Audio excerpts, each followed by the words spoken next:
Welcome to part 1 of Virtual Machine BIOS.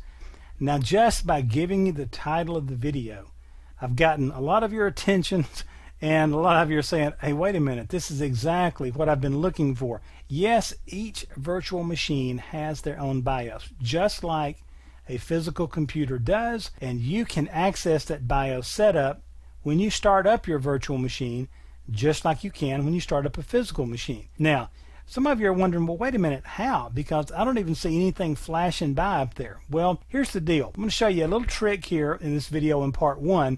Then in part 2, I'm going to show you the ultimate easy way to do it. But along the way, I'm going to use it as a cheap excuse to teach you how to edit the .vmx file. So to access a virtual machine BIOS boot menu, what you're going to do is power on that virtual machine, and then as soon as it starts to do anything, you need to click with your mouse inside the virtual machine window. Then when the VMware splash screen appears, you want to hit F2 to access the full BIOS menu. I'll show you a great shortcut on that later. Or you can hit escape to see the boot device selection prompt. Now, some of you also, when you saw those words, see the boot device selection prompt, immediately a thumb drive appeared in your brain and you're thinking, wait a minute, then I can change my boot device and I can boot a virtual machine off of a thumb drive. The short answer to that is yes, you can. The long real-world answer is, but not that easy, because there's not a USB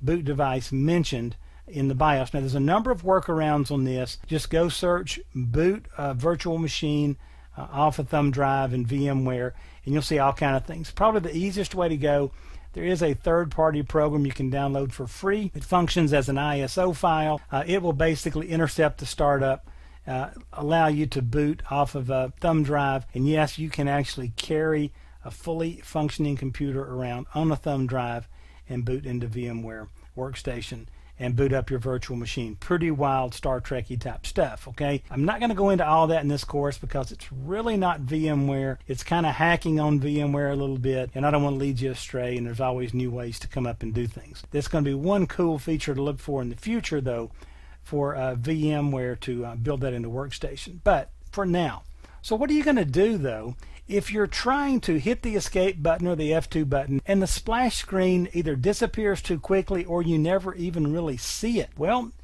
we're going to use this as an opportunity to do an example on editing the VMX file, because we can go into the VMX file and increase the time that splash screen appears and when it disappears. So I'll go edit the VMX file for the virtual machine. Keep in mind, I'll have to power off the virtual machine first, then open the .vmx file. It's out there wherever your machine's virtual disk files are stored. And I'm going to open the .vmx file with Notepad and Windows, and I will look for the line that says BIOS.bootDelay, and it may or may not be there. If it's not there, I'm simply going to go to the bottom of the file, add the line, put an equal sign after boot delay, and then between double quotes, I'm going to put a number. I'm going to put the number in milliseconds that I want the splash screen to stay up on the screen.